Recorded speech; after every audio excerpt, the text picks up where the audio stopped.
कहानी की शुरुआत में हमें न्यूयॉर्क सिटी दिखाई जाती है। यहाँ कुछ बच्चे एक एडवेंचर गेम में पार्टिसिपेट कर रहे होते हैं। इस गेम में कुछ चीजों को छुपाया गया होता है और दिए गए क्लूज की मदद से उन चीजों को ढूंढना होता है। जो उन छुपी हुई चीजों को ढूंढ लेता है वही इस कंपटीशन का विनर बन जाता है। इसके बाद हमें पाइली नाम की एक लड़की दिखाई जाती है। पाइली इतनी इंटेलिजेंट होती है कि वह दिए गए सभी क्लूज को सॉल्व करके छुपी हुई चीजों को ढूंढ निकालती है। इसी वजह से पाइली और उसकी फ्रेंड इस कंपटीशन को जीत जाते हैं। इसके बाद हमें दिखाया जाता है कि पाइली की माँ लीना पाइली और उसके बड़े भाई योआन को लेकर हवाई आई हुई है, क्योंकि लीना के पिता यानी पाइली के ग्रैंडफादर की तबीयत ठीक नहीं होती, इसलिए ये लोग उनसे मिलने आए होते हैं। फिर हमें पता चलता है कि पाइली के पिता एक मिलिट्री ऑफिसर थे, लेकिन एक वॉर के दौरान उनकी मौत हो चुकी थी। दूसरी तरफ पाइली और उसका भाई आयुआने हमेशा आपस में लड़ते झगड़ते रहते हैं, इसलिए लीना दोनों से एक दूसरे को सॉरी बुलवाकर उनका झगड़ा शांत करवा देती है। इसके बाद वे लोग अपने ग्रैंडफादर को ढूंढते हुए बाहर आते हैं। ये हैं कीमो, जो पाइली और युआन के ग्रैंडफादर और लीना के पिता हैं। कीमो को किसी का रोकना टोकना बिल्कुल पसंद नहीं होता। अगर कोई उन्हें यह मत करो या वह मत करो कहे तो उन्हें गुस्सा आ जाता है, क्योंकि उन्हें फ्रीडम के साथ अपनी जिंदगी जीना पसंद है और इसी वजह से वे अक्सर सबसे नाराज रहते हैं। उधर पाइली इस जगह को एक्सप्लोर करने का फैसला करती है। तभी उसकी नजर वहाँ खड़ी एक वैन पर पड़ती है और वह उसके अंदर चली जाती है। वैन के अंदर पुरानी फोटोज और पेंटिंग्स रखी होती हैं। असल में ये सारी चीजें उसकी माँ लीना की होती हैं। जब पाइली इन सब चीजों को ध्यान से देख रही होती है तभी उसे एक डायरी मिलती है। ये डायरी मंक्स नाम के एक आदमी की होती है। सबसे दिलचस्प बात यह थी कि उस डायरी में एक छुपे हुए ट्रेजर का जिक्र किया गया था। पाइली को पहले से ही एडवेंचर गेम्स में बहुत इंटरेस्ट था, इसलिए वह उस डायरी को पढ़ना चाहती है। लेकिन तभी अचानक कीमो वहाँ आ जाते हैं। उन्हें देखकर पाइली घबरा जाती है और जल्दी से डायरी अपने साथ लेकर बाहर निकल आती है। तभी गैस्पर नाम का एक लड़का उसे देख लेता है। असल में गैस्पर कीमो का फ्रेंड होता है और अक्सर उनसे मिलने आया करता है। वह पाइली के हाथ में डायरी तो देख लेता है, लेकिन इसके बारे में कीमो को कुछ नहीं बताता और इस बात को सीक्रेट रखता है। इसके बाद ये तीनों मिलकर एक मरे हुए बर्ड को दफनाते हैं, क्योंकि गैस्पर और कीमो दोनों को एनिमल से बेहद प्यार होता है। फिर इसी घर में पाइली को अपने पेरेंट्स की वेडिंग फोटो मिलती है। उस फोटो को देखकर पाइली और उसकी माँ दोनों बहुत खुश हो जाते हैं। इसके बाद रात के समय पाइली उस डायरी को पढ़ रही होती है जो उसे वैन में मिली थी। उस डायरी में नाइट मार्चर्स नाम की एक आर्मी के बारे में लिखा होता है। तभी वहाँ आयुआन आ जाता है और उस डायरी को देख लेता है। असल में आयुआन को नाइट मार्चर्स के बारे में पहले से पता होता है। जब पाइली उससे पूछती है कि तुम्हें उनके बारे में क्या पता है, तब वह बताना शुरू करता है। वह कहता है कि नाइट मार्चर्स इस हवाई आइलैंड की रक्षा करने वाली आत्माएं हैं। बहुत से लोगों का मानना है कि अगर नाइट मार्चर्स दिखाई दें तो उन्हें बिल्कुल नहीं देखना चाहिए, क्योंकि अगर गलती से कोई उन्हें देख ले तो वह कैंडल के मेल्ट होने की तरह खत्म हो जाता है। ये सुनकर पाइली काफी डर जाती है। अगले दिन लीना और कीमो को बात करते हुए देखकर पाइली और युआन को पता चलता है कि उनके ग्रैंडफादर कीमो की हालत इतनी खराब हो गई है कि टैक्स न भर पाने की वजह से उन्हें अपना घर बेचना पड़ सकता है। इसी बीच गैस्पर पाइली को ढूंढते हुए उसके घर आता है, लेकिन वहाँ उसकी मुलाकात युआन से होती है। वह उससे पूछ ही रहा होता है कि पाइली कहाँ है। तभी उसकी नजर उसके पीछे आती हुई एक लड़की पर पड़ती है। उस लड़की का नाम हाना होता है। असल में हाना गैस्पर की फ्रेंड होती है। युआन जैसे ही उसे देखता है वह उसे पसंद करने लगता है। उधर दूसरी तरफ हमें दिखाया जाता है कि पाइली एक जगह बैठकर उसी डायरी को पढ़ रही होती है जो उसे पहले मिली थी। डायरी में मंक्स ने लिखा होता है कि वह और उसके साथ के लोग उन्हें मिला हुआ गोल्ड छुपाने जा रहे हैं। तभी वहाँ गैस्पर आ जाता है और पाइली से पूछता है, तुम क्या पढ़ रही हो, ये कैसी डायरी है। तब गैस्पर को पता चलता है कि यह मंक्स की डायरी है। जैसे ही वह यह बात सुनता है हमें एक और दिलचस्प बात पता चलती है। डायरी के ओनर मंक्स और उसमें मेंशन किए गए ट्रेजर की कहानी पूरे हवाई आइलैंड में काफी फेमस है।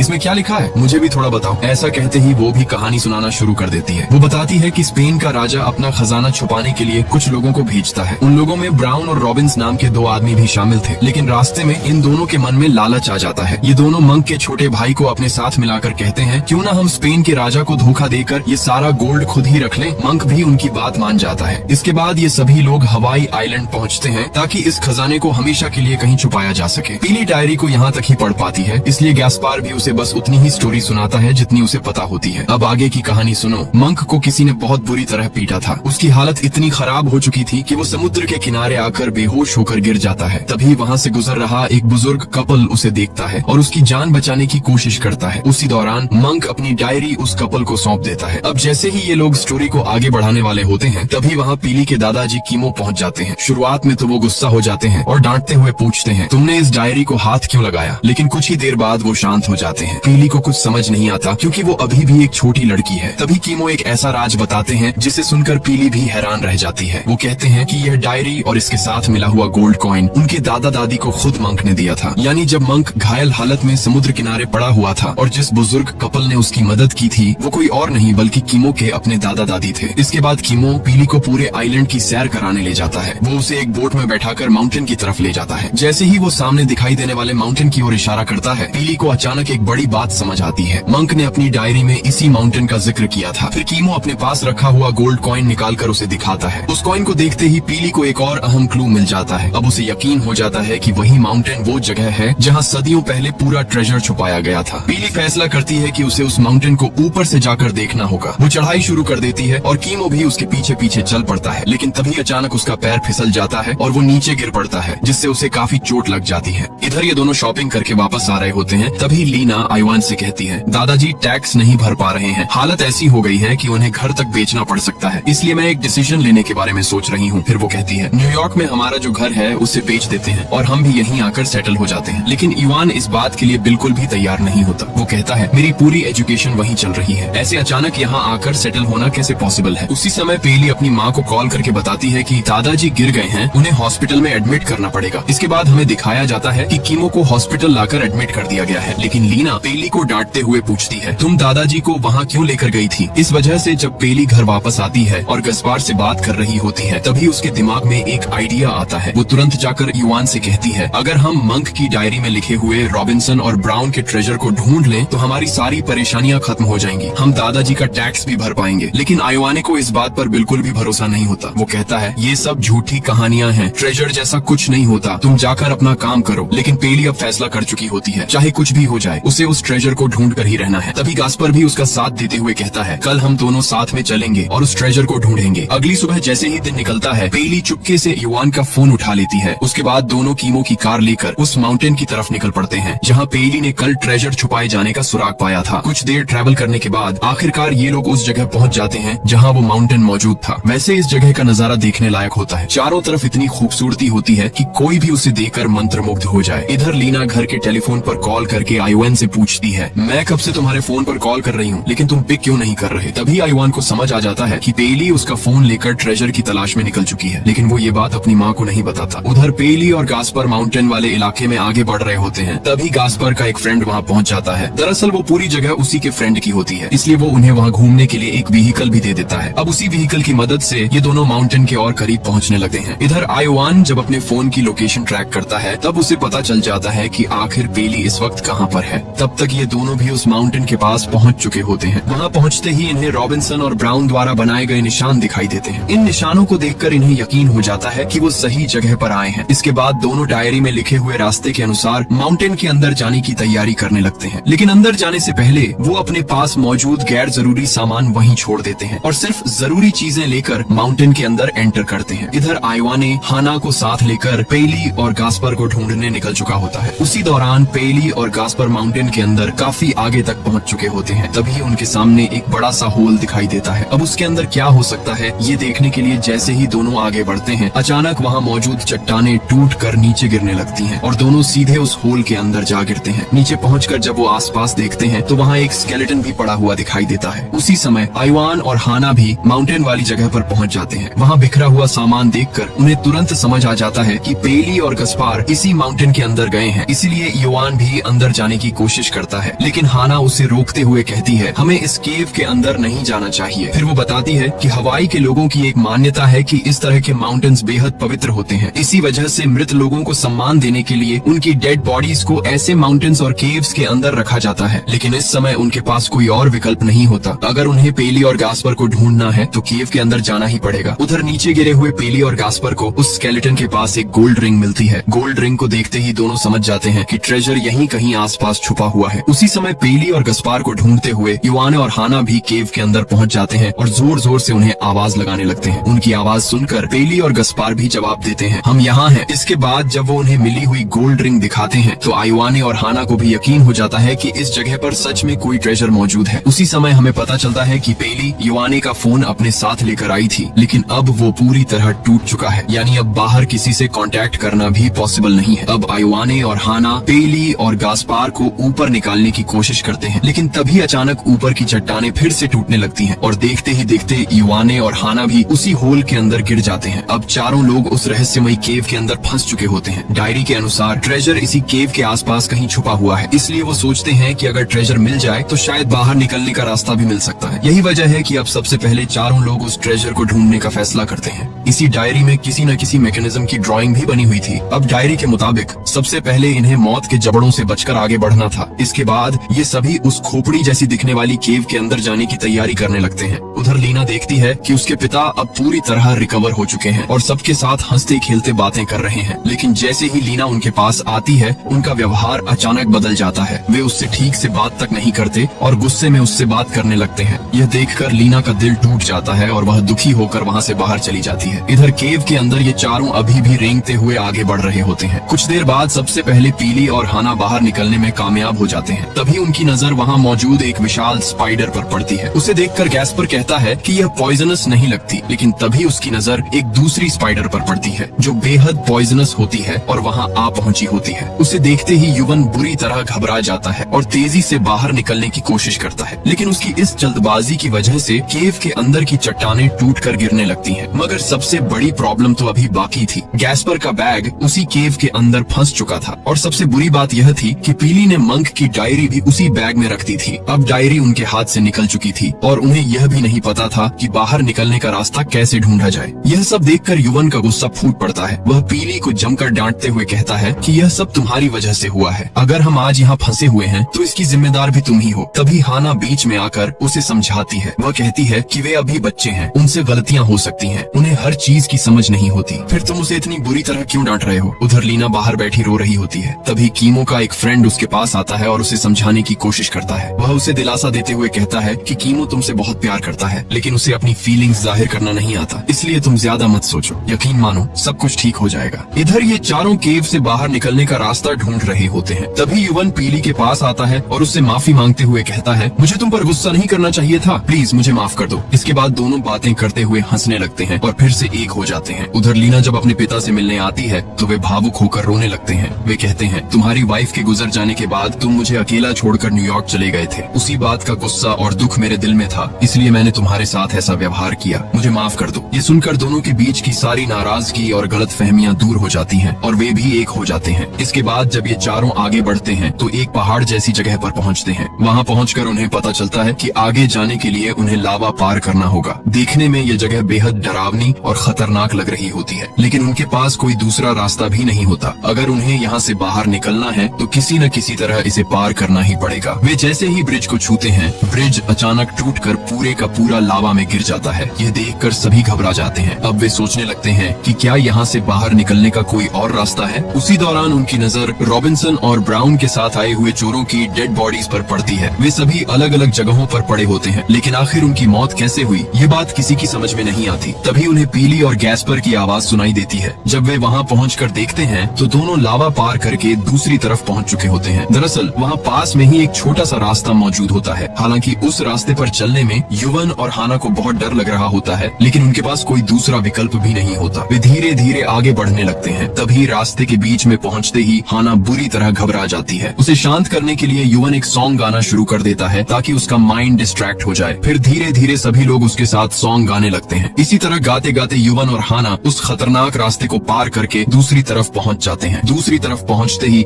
हाना खुशी से युवन को गले लगा लेती है, लेकिन उसी समय युवन को चक्कर आने लगते हैं। वह गैस्पर को अपने पास बुलाकर पूछता है, तुम पहले किसी स्पाइडर के बारे में बता रहे थे ना? असल में हुआ यह होता है कि एक बेहद पॉइजनस स्पाइडर युवन को काट चुकी होती है। यह देखकर गैस्पर उससे कहता है, सबसे पहले तुम्हें तेज बुखार आएगा, फिर जहर धीरे धीरे तुम्हारे शरीर में फैलने लगेगा। हमें तुम्हारा हाथ मेल्ट होने से पहले हॉस्पिटल पहुंचना होगा। इसके बाद दोनों फैसला करते हैं कि इस बात के बारे में पीली और हाना को नहीं बताएंगे, क्योंकि अगर उन्हें पता चल गया तो वे भी घबरा जाएंगे। आगे बढ़ते बढ़ते ये सभी एक पॉन्ड जैसी जगह पर पहुंचते हैं। वहाँ छोटे छोटे पत्थर सितारों की तरह चमक रहे होते हैं। तभी उन्हें एक क्लू मिलता है कि अगर वे पानी के अंदर से जाएं तो शायद बाहर निकलने का रास्ता मिल सकता है। ये पता लगाने के लिए सबसे पहले गैस्पर पानी के अंदर जाता है। थोड़ी देर बाद जब वह वापस आता है तो बताता है कि उसे अंदर से सूरज की रोशनी दिखाई दी थी। ये सुनकर गैस्पर और हाना पानी के अंदर से तैरते हुए दूसरी जगह पहुंच जाते हैं। इसके बाद युवन और पीली भी बिना झगड़ा किए प्यार से और धीरे धीरे पानी के अंदर तैरते हुए दूसरी तरफ पहुंच जाते हैं। उन्हें देखकर देखकर साफ पता चल रहा होता है कि भाई बहन के बीच का प्यार भी अब धीरे धीरे बढ़ने लगा है। जैसे ही वे उस जगह को देखते हैं, उन्हें याद आता है कि डायरी में पहले इसी जगह की ड्राइंग दिखाई गई थी, यानी वे आखिरकार उसी जगह पहुंच चुके थे। सूरज की रोशनी देखकर सभी को लगता है कि शायद बाहर निकलने का रास्ता यहीं कहीं होगा, लेकिन जब वे आसपास खोजते हैं तो उन्हें बाहर जाने का कोई रास्ता दिखाई नहीं देता। अब उनके पास सिर्फ एक ही विकल्प बचता है, उन्हें पानी के अंदर जंप करना होगा। वे मदद के लिए कॉल करने के बारे में भी सोचते हैं, लेकिन वहाँ नेटवर्क बिल्कुल भी नहीं मिल रहा होता। इसके बाद हाना युवन से पूछती है, तुम इतने थके हुए क्यों लग रहे हो? तुम ठीक तो हो ना? इस पर युवन कहता है, हाँ मुझे क्या होगा, मैं बिल्कुल ठीक हूँ। और जब हम इन्हें नोटिस करते हैं तो हमें समझ में आने लगता है कि इन दोनों के बीच एक अच्छी फ्रेंडशिप बनने लगी है। उसी समय इधर पीली और गैस्पर को एक जगह पर एक लैडर दिखाई देती है, इसलिए वे ऊपर जाने की कोशिश करने लगते हैं, लेकिन तभी उन्हें एक डेड बॉडी मिल जाती है। इसे देखकर वे सोचने लगते हैं कि आखिर इस जगह पर इतनी सारी डेड बॉडीज क्यों पड़ी हुई हैं। सोचते सोचते उनके दिमाग में एक आइडिया आता है। शायद रॉबिन्सन और ब्राउन अपने साथ आए लोगों के साथ चोरी किया हुआ गोल्ड शेयर नहीं करना चाहते थे, इसलिए उन्होंने सबको धोखा देकर मार दिया होगा। लेकिन मंक ने शायद पहले ही कह दिया था कि उसे किसी भी तरह का गोल्ड नहीं चाहिए। इसी वजह से हो सकता है कि उन्होंने मंक को अपने साथ शामिल कर लिया हो। इसके बाद जब दोनों ऊपर जाने की कोशिश कर रहे होते हैं, तब वे देखते हैं कि ड्राइंग में पत्थरों से भरे हुए 3 बैग्स बने हुए थे, लेकिन यहाँ सिर्फ 2 बैग्स ही मौजूद होते हैं। इसका मतलब साफ था कि तीसरा बैग किसी ने काट कर हटा दिया था। अब उन्हें समझ में आ जाता है कि यहाँ मौजूद सीक्रेट डोर को खोलने के लिए तीनों बैग्स का बैलेंस होना जरूरी है। इसलिए जहाँ तीसरा बैग होना चाहिए था, वहाँ युवन और गैस पर जाकर वहाँ लगी रोप को खींचना शुरू कर देते हैं। जैसे ही तीनों बैग्स एक बराबर बैलेंस में आते हैं, अचानक एक सीक्रेट डोर खुल जाता है। जब ये सभी उस डोर के अंदर जाते हैं तो वहाँ का नजारा देखकर उनकी आंखें फटी की फटी रह जाती हैं। उनकी एक्सपेक्टेशन से भी कहीं ज्यादा गोल्ड वहाँ मौजूद होता है। इतना सारा गोल्ड देखकर सभी बेहद खुश हो जाते हैं। उनकी खुशी का ठिकाना नहीं रहता और कुछ पल के लिए तो उन्हें यह भी समझ नहीं आता कि आखिर क्या बोलें। उधर लीना लगातार युवन के फोन पर कॉल करने की कोशिश कर रही होती है, लेकिन कॉल कनेक्ट नहीं हो रही होती। इसके बाद जब वे लोकेशन चेक करते हैं तो पता चलता है कि वे सभी क्वाला रैंच नाम की जगह पर मौजूद हैं। उस जगह का नाम सुनते ही कीमो तुरंत समझ जाता है कि वे लोग निधिन को ढूंढने के लिए वहीं गए होंगे। इधर ये सभी जितना हो सके उतना गोल्ड अपने बैग्स में भरने लगते हैं। उसी दौरान हमें यह भी महसूस होने लगता है कि युवन और हाना के बीच की फ्रेंडशिप अब और भी स्ट्रॉन्ग होती जा रही है। इसके बाद सभी मिलकर उस गोल्ड के साथ एक सेल्फी लेते हैं, लेकिन जब वे उस सेल्फी को ध्यान से देखते हैं तो उसमें उन्हें कुछ अजीब दिखाई देता है। जब वे गौर से देखते हैं तो पता चलता है कि एक खास जगह पर एक स्केलेटन रखा हुआ है। उसे देखते ही हाना को एक बात याद आ जाती है। वह पहले ही बता चुकी थी कि हवाई के लोगों की एक मान्यता होती है, वे अपने मृत लोगों को सम्मान देने के लिए उनकी डेड बॉडीज को पहाड़ों और केव्स के अंदर रखते हैं, और यहाँ भी बिल्कुल वैसा ही किया गया था। यानी अब उन्हें समझ में आ जाता है कि यह कोई खजाने की जगह नहीं बल्कि एक टूम्ब है, एक ऐसी जगह जहाँ मृत लोगों को दफनाया गया था।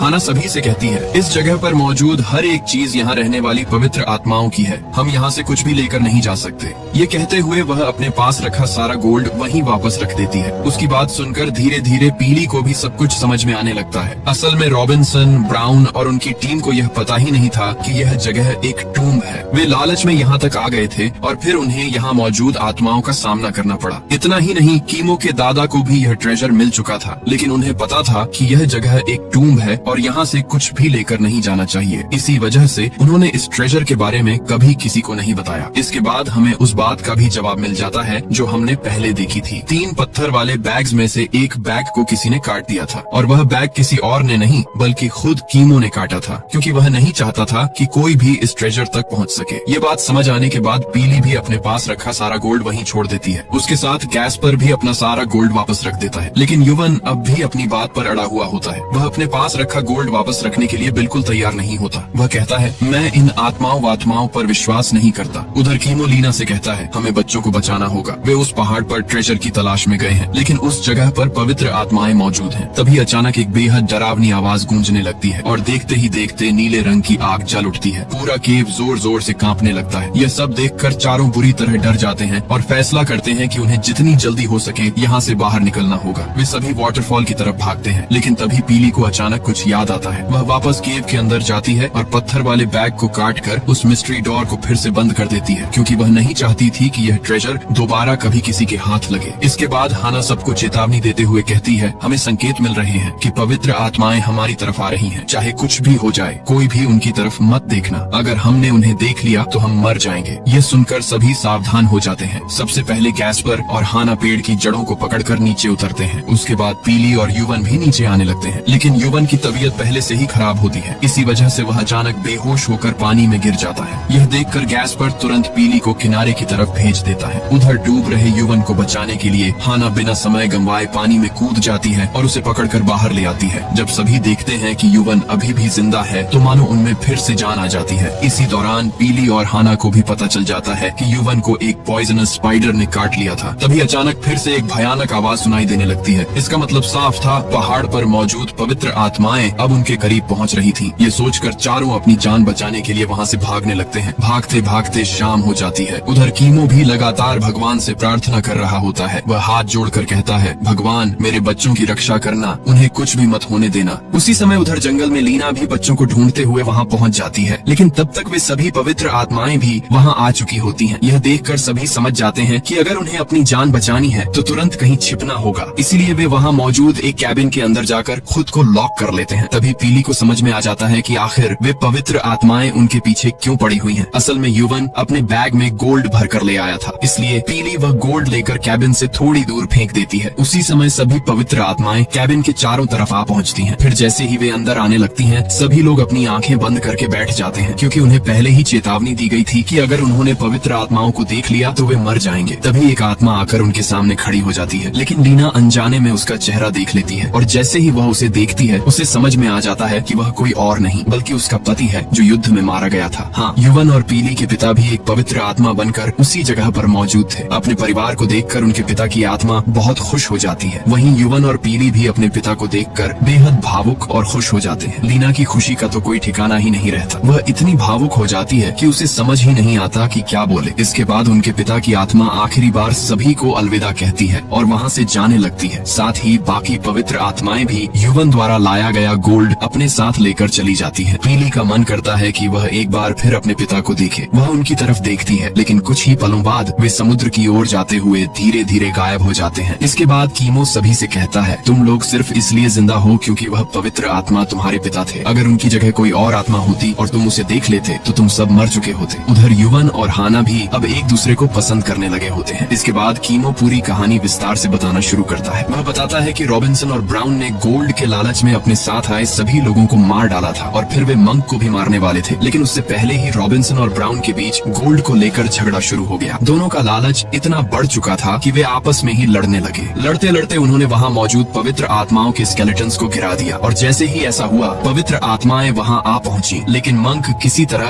अपनी जान बचाकर वहाँ से निकलने में कामयाब हो गया। बाद में उसी मंक ने वह डायरी कीमो के दादा दादी को दे दी थी। इसके बाद हमें दिखाया जाता है कि जब पीली और युवन छोटे थे तब वे अपने पिता के साथ बिताए गए पुराने वीडियोस देख रहे होते हैं। तभी लीना वहाँ आती है और सभी से कहती है, मैंने एक फैसला किया है, हम इस घर का टैक्स भरेंगे और अब से सभी लोग यहीं साथ में रहेंगे। ये सुनते ही पीली और युवन खुशी खुशी उसकी बात मान लेते हैं। इसके बाद पीली, युवन, लीना और कीमो एक फैमिली की तरह बहुत खुशी से रहने लगते हैं और इसी के साथ ये मूवी खत्म हो जाती है।